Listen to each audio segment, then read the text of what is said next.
Hello, hope you're doing well. Welcome to this tutorial. We are going to talk about the if-else statement. So in the last tutorial, we learned about the if statement, and the if-else statement is just an expansion upon the capabilities of that really awesome function. So this is the control section. This is the first tutorial in the control section, and what the if-else statement allows us to do is have more control over how things happen in our program. So let's go ahead and jump right in. For this tutorial, you're going to need your Arduino board. I've got the Arduino Uno here. You can use any Arduino or clone, should work fine. I would recommend, though, sticking with the Arduino brand for these tutorials. That way we know we're on the same page. You're also going to need a potentiometer. The resistance range doesn't matter. You're going to need at least 3 jumper wires. You'll need a 220 ohm resistor, and you'll need an LED. Now technically you don't need the resistor and the LED. If your Arduino board has a built-in LED at pin 13, it probably does, but you can also add the resistor and the LED without any issues if you do have an LED there. So I like the external stuff, and you're also going to need one of those mallets that like a doctor uses to hit your knee. Alright, to set up this circuit, go ahead and take your potentiometer and put it in a breadboard, and the leftmost pin on the potentiometer hook to 5 volts, the rightmost pin hook that to ground, and then the middle pin, you want that to go to analog pin 0, so that's A0.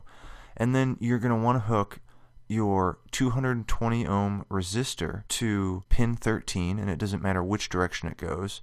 And then you're going to want to hook your light emitting diode, your LED, the short leg, that's called the cathode. You want that hooked up to the ground pin, and then you'll connect the long leg of the LED and the other free leg of the resistor with like an alligator clip. And then you can go ahead and plug that into your computer. So now go ahead and open up your Arduino IDE and go to File, Examples, Control, If Statement Conditional.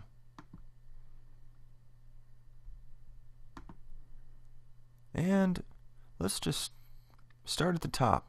So the first big block of code is a very large multi-line comment. It's really not that big. It just looks big because this is a lot more than we're used to seeing, but it does a good job of explaining what the sketch is for, shows you how to set up the circuit, and then it also gives some attribution and lets us know that the code is in the public domain. And then it also links to a really helpful tutorial on the Arduino website that I highly recommend you take a look at.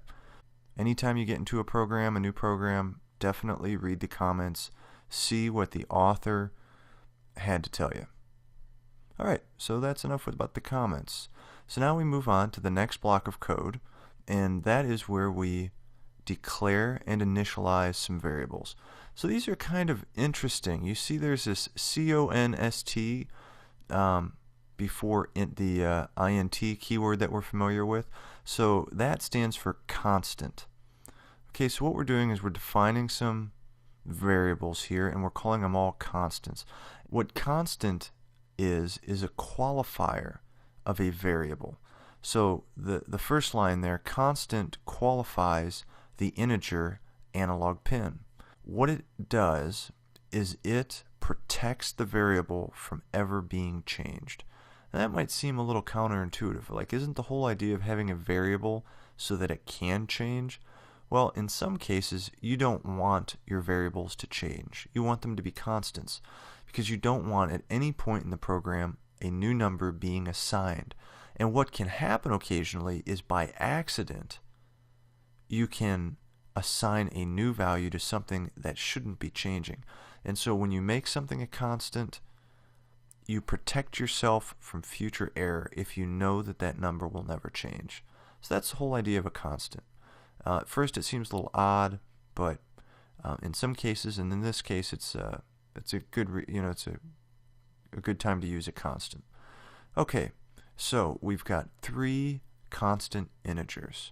The first one is analog pin. We've set that equal to A0. That's where we have the middle pin of our potentiometer hooked up. We've got LED pin, so that's the pin that our LED is attached to. And then we have a threshold value. And what we're going to do with this threshold value, basically what we're doing in this program is we're going to set a value within the range of the potentiometer, and to the left side of that value we are going to tell our LED to be off.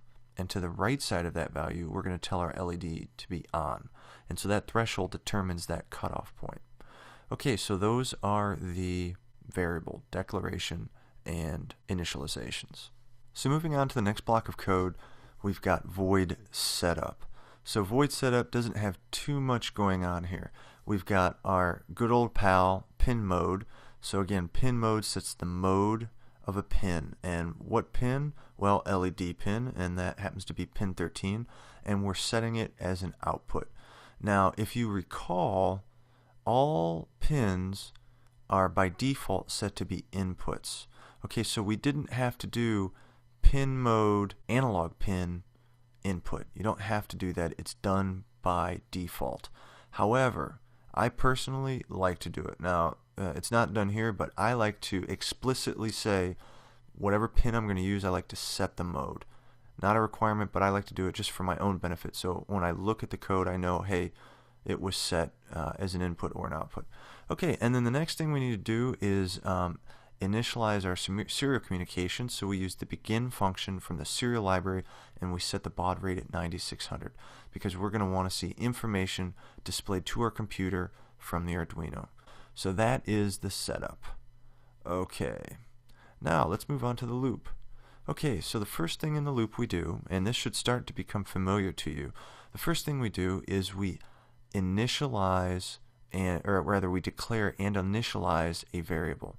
So we're initializing a variable called analog value, and we're setting it equal to the output of the analog read function. Okay, so we've done this several times before. This should be old hat to you. So what we're doing is analog read is looking at the value that's at A0, so what it's reading the voltage there basically, and it's turning that into a number between 0 and 1023.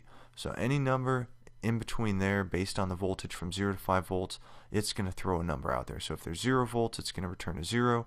If there's 5 volts, it's going to return 1023, and if it's somewhere there in between, it's going to return that appropriately. So that should be pretty straightforward. So now the next line of code, and this is where we run into our if-else statement.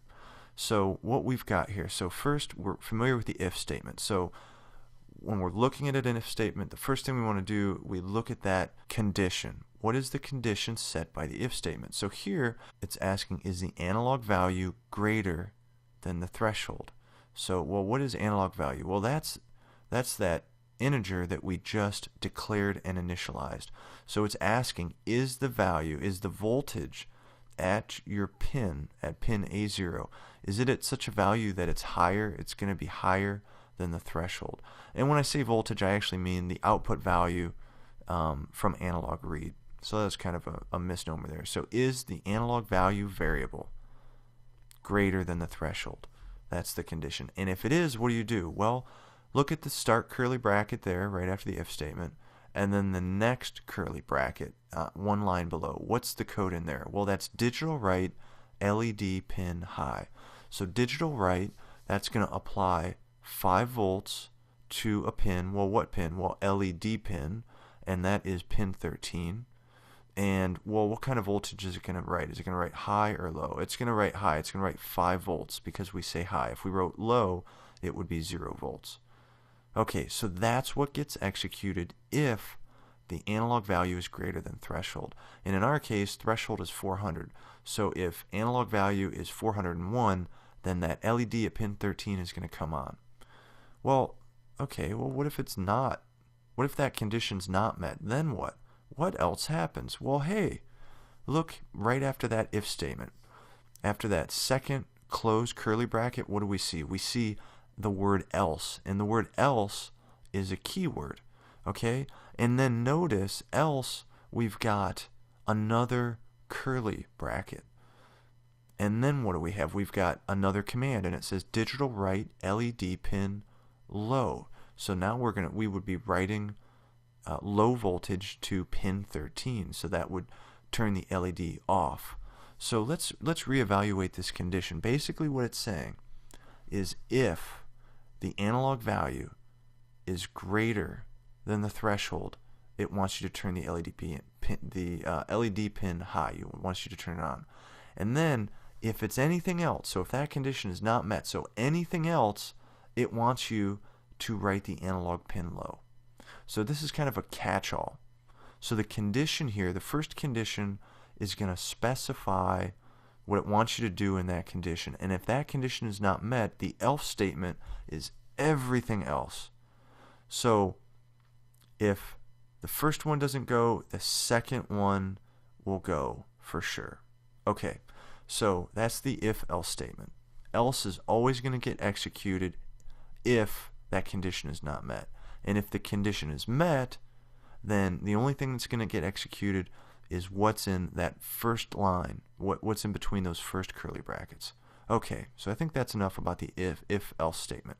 Now, in later tutorials, there's actually an if-else-if statement. So you can set multiple conditions, but we're not going to talk about it now, just kind of keep you excited for the next tutorials here.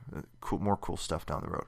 Okay, so then once we've either turned the LED on or turn the LED off based on the position of our potentiometer, then what we're going to do is we are going to print that analog value to the serial port, because we want to make sure, like, is it working like we say? So when we see that the analog value printed on our computer screen is greater than 400, so it's like 402, we should expect when we look at our breadboard that the LED is going to be illuminated. And then when we have it less than that, we should expect the LED to be out. And so that just kind of helps us verify if our program's actually working right, if our program and our circuit are lining up. And then we have a delay, and then the delay just allows like a stability between the reads as if you happen to be turning that potentiometer quickly. Okay, so then that's the end of the program. So again, it would loop back over. We'd take a new value for the new position of the potentiometer in case you moved it, and then it would compare that new value against the threshold. If it's above the threshold, then it's going to write high, it's going to turn the LED on, and then if it's anything else, it's going to go ahead and turn that LED off. Okay, so that's pretty much it. Let's go ahead and verify this code and upload it, and then let's go ahead and serial monitor. Okay, so right now you can see here's 500, so I'm above the threshold and my LED is on. Now I'm gonna kind of lower it. Okay, I'm right there, so now I'm below and my LED goes off. What if I'm right, it's kind of at that junction where it gets a little interesting. You can actually get your LED to blink right at that junction, because the value that's getting read isn't always that stable. So you can see if you can get yours to blink. I know I can get mine to blink. But you can see when you go below, it goes out, and when you go above, it goes high. So that's pretty much it. This is a relatively short tutorial, kind of straight and to the point. Again, talking about the if-else statement really allows to give you another option with an if statement, a little more control, kind of like a default response if your condition isn't met. So that's it. Look forward to seeing you in the next tutorial, and make sure, please make sure, to do the try it on your own challenge. That's where you're really going to learn something. Alright, see you next time.